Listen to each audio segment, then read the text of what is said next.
ډاکټر صاحب خلک دا تپوس کوي چې جماعت اسلامي حکومت سره ولاړه ده یا پوزیشن کې ده، کوم ځای کې ده؟ پلیټ فارم په خپل ایجنډا په خپل خپل لیډرشپ کې خبر کوي. مونږ په غلو کې چایس نه کوو چې دا غل پریدم او دا غل لم. مونږ غلو ټوټلی ریجیکټ کوو. پوزیشن ملګرتیا نه کول دا د دې دلیل دی چې یاره پوزیشن مطلب دا دی چې هغوی غله دي. دا ملک غلام دی. د آی ایم اف او د اف ای ټي اف د غلامۍ اتکړۍ د دې ملک په لاسو کې دې خلکو اچولي دي. پیپلز پارټۍ اچولي دي، مسلم لیګ اچولي دي، پی ټي آی اچولي. دا وخت اخري تپوس کومه څنګه چې تاسو سینټ کې کله بیان کوو ډېر جذباتو کې راځئ، ډېر لوی جذبات کوي، کله کله پکې ستاسو سپیکر سره خبرې مو واوري. تاسو د اسامبلۍ نه بار یعنې عام چې کوم ژوند دی یا د کور د معاشرې کوم ژوند دی هغې کې هم دومره تریخ طبیعت دی که نه دا صرف په دې اسامبلۍ کې دند دی؟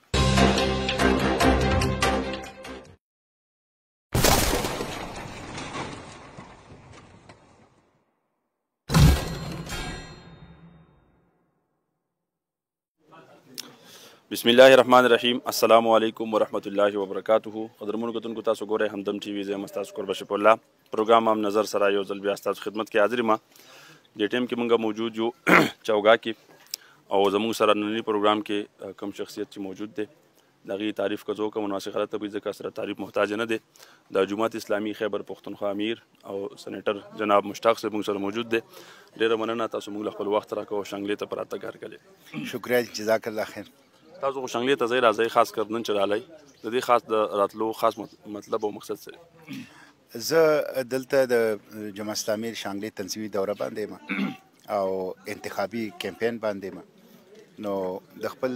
تنظیم پروګراماتو کې سرګرمو کې شرکت کول او د خپل کینډیډیټس چې په ویلیج کونسل کې دي، په تحصیل کې دي، د هغې د انتخابي مهم جایزه اخیستل، هغه بوسټ اپ کول، د هغې دپاره نن زه شانګله کې. تاسو خو ګرځئ کمپین کې، بیا تاسو د جماعت اسلامي خیبر پښتونخوا په حیثیت یو امیر صورتحال څه دی، پوزیشن څه دی؟ لوکل باډیز الیکشن کې بالخصوص ملکن ډویژن کې جماعت اسلامي په 2001 کې، 2005 کې، 2014 کې، 2015 کې یو مضبوط قوت راغلی او په دې ملکن ډویژن کې بالخصوص دا په 1 نمبر په لوکل باډیز الیکشن کې زموږ دا امید دی چې انشاءالله چې 31 مارچ باندې کومه مرحله ده په دې کې به جماعت اسلامي د خپل تاریخ مینټین ساتي او جماعت اسلامي به په ملکن ډویژن کې بالخصوص په 1 نمبر باندې په ویلیج کونسل کې په تحصیلونو کې یو غټه پارټي. اگر چې موجوده حکومت دا بھرپور کوشش کوي چې د حکومتي وسایلو باندې، حکومتي مشینرۍ باندې، ترقیاتي فنډز باندې، ډیولپمنټل سکیمز باندې پری پول ریګینګ وکړي، پرسپشن چینج کړي، د خلکو پر رای باندې اثر انداز شي. او موږ الیکشن کمیشن سره په دې باندې خبره هم کړې ده، چیف الیکشن کمیشنر سره ما ډیټیل ملاقات هم کړی دی او د هغې دپاره د دنیا په تاریخ کې دا چې ته نشته چې عین په الیکشن کمپین کې ته الیکشن لاز چینج کړي او الیکشن لاز جو ہے هغه په پارلیمنت په ذریعه نه، هغه په صدارتي آرډیننس باندې چینج کړي. دا چې ته مثال نشته، دا د دې خبرې ثبوت دی چې دا خوفزده دي، د شکست خوړلی دی، پبلک نشي فیس کولی، عوام د دې نه نفرت کوي او دوی اوس الیکشن لاس کې تبدیلي وکړه چې وزیر اعظم هم تلی شي، وزیر اعلی هم تلی شي، حکومتي ایم پی ایز، ایم این ایز او سینیټران هم تلی شي. نو دا د شکست خوردګۍ علامت دی. انشاءالله باوجود د دې نه به دا شکست خوري، دا ایم پی ایز، دا ایم این ایز او دا سینیټران، دا حکومتي عهدیداران، دا 3.5 پونې 4 سالو دی کومه توره کړې ده چې اوس به وکړي. لہذا شکست دی نشي بچ کېدی او دی به شکست خوري انشاءالله او جماعت اسلامي به خپل تاریخ هغه مینټین ساتي او انشاءالله په دې سیکنډ فیز کې به 1 نمبر پارټي. په حیثیت یو سیاسي شخصیت بیګا چې حکومت کوم اقدام اوچت کړی اسلام آباد کې پارلیمنت لارجسټ هغې کومه ایم این اے باندې دغه کړی اټیک هغې بوتلي دي، بیا د هغې چې کوم سکیورټي او جمعیت والا په دې صورتحال به څه وایي؟ په دې ستاسو کمنټس به څه وي؟ دا یو ناکام حکومت دی، یو ټوټل فیلیر ته دا مخامخ دی.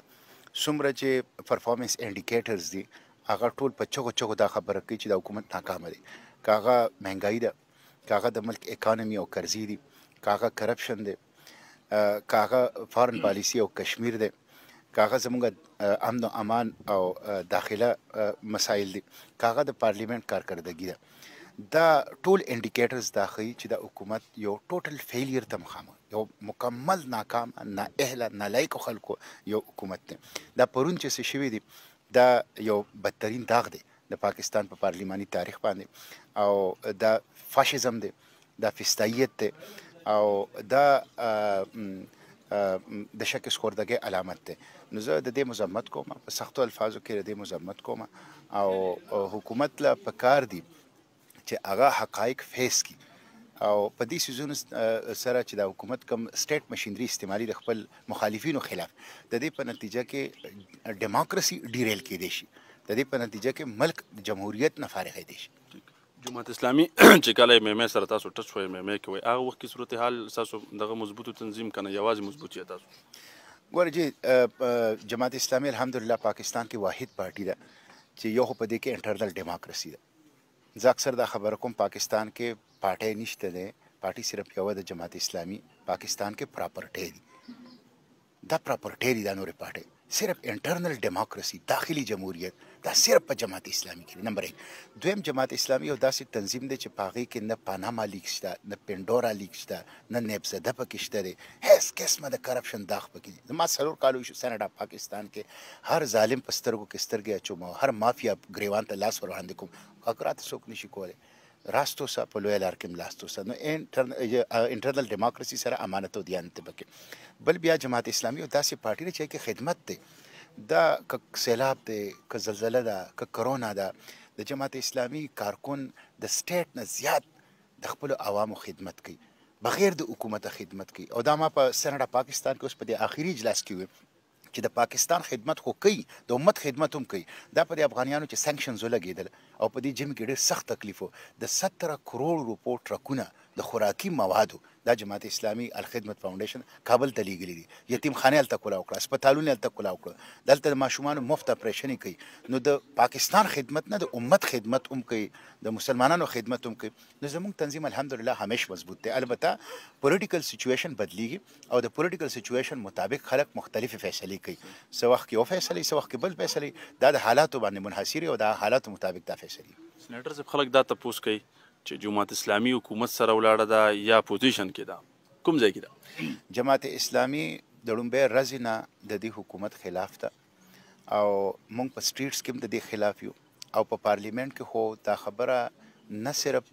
جماعت اسلامي کوي بلکې میډیا یې هم کوي او پولیټیکل لیډرشپ یې هم کوي چې په پارلیمنت کې او په سینټ کې خو صرف یو اپوزیشن دی او هغه جماعت اسلامي دی.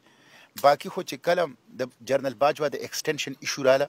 زه ولاړم د هغې په مقابله کې او دا موجوده اپوزیشن ورسره ملګری و، د اف ای ټي اف یو درزن بیلونه راله زه د هغې په مقابله کې ولاړم، دا حکومت ورسره ملګری و. د سټیټ بینک بیلونه راله، د سټیټ بینک بیل ولې پاس شو؟ لیډر اف د اپوزیشن نه و، د پی ټي آی د پیپلز پارټۍ خلک نه و، د مسلم لیگ خلک نه و، د این پی او کس نه و، د جی یو آی کسان نه و، نو هغې پوجا باندې هغې پاس کړه د سټیټ بینک او سټیټ بینک کې خرڅ کړ. نو اپوزیشن خو صرف یو دی، هغه جماعت اسلامي ده. موږ اصل کې دا خبره کوو چې د ملک د مسایلو جړ اسټیبلیشمنټ دی، د هغې په پالیټکس کې حصه ده. دا یو کس خیجول او بل کس کوزول، دا یو غل باندې کله لاس کې خودل، کله په بل غل باندې لاس کې خودل، او د غلو او د ډاکوانو پروټیکشن کول او انټرنیشنل اسټیبلیشمنټ د هغې غلامي او وفاداري کول، د دې نه دا قوم رایستو دپاره جماعت اسلامي په خپله خبره کوي، په خپل پلیټفارم، په خپله جنډه، په خپله ایجنډه، په خپل لیډرشپ کې خبره کوي. موږ په غلو کې چایس نه کوو چې دا غل پرېږدم او دا غل علم، موږ غلو ټوټلی ریجکټ کوو. موږ د امریکې په غلامانو کې چایس نه کوو چې دا غټ غلام دی، دا وړوکی غلام دی، دا اخلم دا نه اخلم. موږ ټوټل غلامان ریجکټ کوو. موږ د هغې په مقابله کې د غلو د غلامانو په مقابله کې خپل ځان پیش کوو. چې کله موږ دا پیش کوو خلک وایي تر دم نه یې ملګري، د دې غلم نه یې ملګري، د دې غلم نه یې ملګري، د دې غلام نه یې ملګري، د دې غلام، نو ته چا سره یې؟ موږ وایو موږ د غلو خلاف یو، د غلامانو خلاف یو، او موږ عوامو او د پاکستان او د کانسټیټیوشن مقدمه په خپل پلیټفارم، په خپل نوم، په خپل ایجنډا او په خپل لیډرشپ باندې کوو. د اپوزیشن ملګرتیا نه کول دا د دې دلیل دی چې یار اپوزیشن مطلب دا دی چې هغې غله دي. دا اپوزیشن دی. تاسو ماته ووایه جنرال باجوا ایکسټنشن چا ورکړ؟ تاسو ماته ووایه اف ای ټي اف بیلونه چا پاس کړه؟ تاسو ماته ووایه د سټیټ بینک بیلونه چا پاس کړه؟ دا خو د اپوزیشن پاس کړه. یو پی ټي آی په خپله دا خبره کوي چې یو پی ټي آی دی او یو سوپر پی ټي آی دی، یعنی موږ پی ټي آی یو، د اپوزیشن را سره سوپر پی ټي آی دی. چې کله موږ په تکلیف کې دی راغلي یو موږ یې ریسکیو کړي یو. نو دا خو په خپله اپوزیشن، دا خو فرینډلی اپوزیشن دی او دی خو په خپله فیسیلیټیټر دی، دا سهولتکار دی د موجوده حکومت، او د دې په پالیسیو کې فرق نشته دی. آی ایم ایف، اف ای ټي اف، ورلد بینک غلامان دیم دي هغه هم دي او دا موجوده پارټي جوړه رچانه ده دا خو ټول هم د دکر پی ټی آی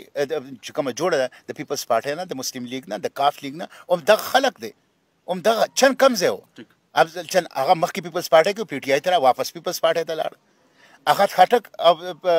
لیاقت خټک د پرویز خټک دا چته پیپلز پارټي کې پی ټی آی ته راغلی واپس پیپلز پارټي ته لاړ نو دا یو مافیا ده دا یو مافیا ده او دا مافیا د امریکای غلام دي دا د اف ای ټی اف غلام دي دا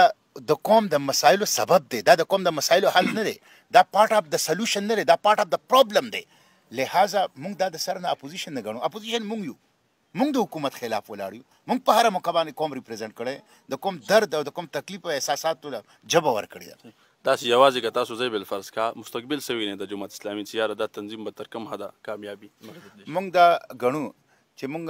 د انټرنیشنل اسټابلیشمنټ هم خلاف یو د لوکل اسټابلیشمنټ هم خلاف یو د اسټابلیشمنټ دا کار نه دی څوکیدار کاردار چې په بارډر باندې د ملک حفاظت وکړي دغه کار نه دی هغه ماسټر نه دی ماسټر عوام دي عوام مالک دي عوام به دا فیصله کوي چې چاته ورکو لہذا موږ په پالیټکس کې داغي د انټرونشن د مداخلت غندنه کوو داغي خلاف یو موږ د پینډورا او د پاناما پیپرز والو خلاف جدوجہد په عدالتونو کې هم کړی په پارلیمنت هم کړی په سټریټس کوم دا به جاری ساتو د غلو خلاف موږ د ملک غلام دی د آی ایم ایف او د اف ای ټی اف د غلامۍ اتکړی د ملک په لاسو کې د خلکو اچولي دي پیپلز پارټي اچولي مسلم لیگ اچولي پی ټی آی اچولي د دې اتحادیانو اچولي دي موږ دا اتکړی ماتول غواړو لہذا ما خپل مستقبل ډیر واضح ښکاري پاکستان یو باشعوره قوم دی یو ویښ قوم دی دی چې سیک له ماتې ورکړه دی چې فرنګي له ماتې ورکړه دی به انشاءالله د فرنګانو دی شاګردانو نه او د انټرنیشنل ساهوکار ادارو دی غلامان له انشاءالله ماتې ورکوي او دی به جماعت اسلامي سره مرسته کوي یو داسې پارټي چې جمهوریت ته پکې یو داسې پارټي چې لیلی وایټ کلین پارټي ده یو داسې پارټي چې خدمت ته پکې یو داسې پارټي چې هغه د جرأت او بهادرۍ سره د ظالم خلاف خبره کوي هغه د دې مستحق ته چې ملک واک او اختیار دی هغې ته حواله شي ټایم ټول کې دا وخت اخري تپوس کوم څنګه چې تاسو سینټ کې کله بیان کوو ډېر جذباتو کې راځي ډېر جذبات کوي کله کله پکې تاسو سپیکر سره خبرې مو وړي تاسو د اسامبلی نه بار یعنی عام چې کوم ژوند دی یا د کور د معاشرې کوم ژوند دی هغې کوم دومره تریخ طبیعت دی که نه دا صرف د اسامبلی کې دند دی زما خو په غلامۍ باندې او د ملک په ازادۍ خرڅولو باندې او په عوام دشمنۍ باندې دا ما لپاره ناقابل برداشت دي دا چې تاسو کوم طرف ته اشاره وکړه دا 2 بیلونه یو د سټیټ بانک په هغه ورځ باندې ما وایي دا بلیک ډے ده دا توره ورځ ده یوم سیاه ده نن پاکستان غلام شو او هلته د قائد اعظم غټ تصویر لګېدلی ما ورته د دې باباجي پاکستان تاسو خرڅ کړ د سټیټ بانک افتتاح قائد اعظم کړی وه دا د قائد اعظم بانک و قائد اعظم دا ویلي چې د بانک افتتاح یې کوله په هغه موقع تقریر کړی چې موږ دا بانک د دې دپاره جوړو چې کمیونیزم هم د انسان د مسایلو حل نه کوي او کیپیټالیزم نه کوي موږ دا غواړو چې د دې بانک په ذریعه د اسلام معیشت خلکو ته ورکړو دا د هغه سپیچ دی د سټیټ بانک د افتتاح په ما ورته د دې باباجي بانک تاسو خرڅ کړه زه خفه وم او دا خفې د وجې زما په لهجه کې تریخوالی راغی او دویم اوګرا د اوګرا بیلونه پاس یو په هغې کې دا لیکلي وو چې اوګرا کوم ګیس خرڅوي نو چې څومره ګیس خرڅي د هغه مره پیسې به د خلکو نه نالي بلکې چې څومره ګیس خرڅي هغه پیسې به وملي د هغې نه علاوه دا چې کمې قرضې دي د هغې پیسې به وملي د هغې نه علاوه چې کم لاین لاسز دي د هغې پیسې به وملي د هغې نه علاوه چې دا کم کرپشن دی د هغې پیسې به وملي د هغې نه علاوه چې دا کم تعیشات دي هغې پیسې به وملي یعنې انډسپنسیبل کاسټ اف پروډکشن چې ته څومره مواد خرڅې دومره پیسې نه ریوینیو ډیمانډ نو ریوینیو ډیمانډ خو به ستا عیش و عشرت وي ستا به کرپشن وي ستا به لاین لاسز وي ستا به پور مینجمنټ وي ته به هم د هغه د عوامو نه د عوام دښمني وه نو چې کله ملک خرڅېږي او کله عوامو سره دښمني کېږي نو واقعي زما په لهجه کې تریخوالی راځي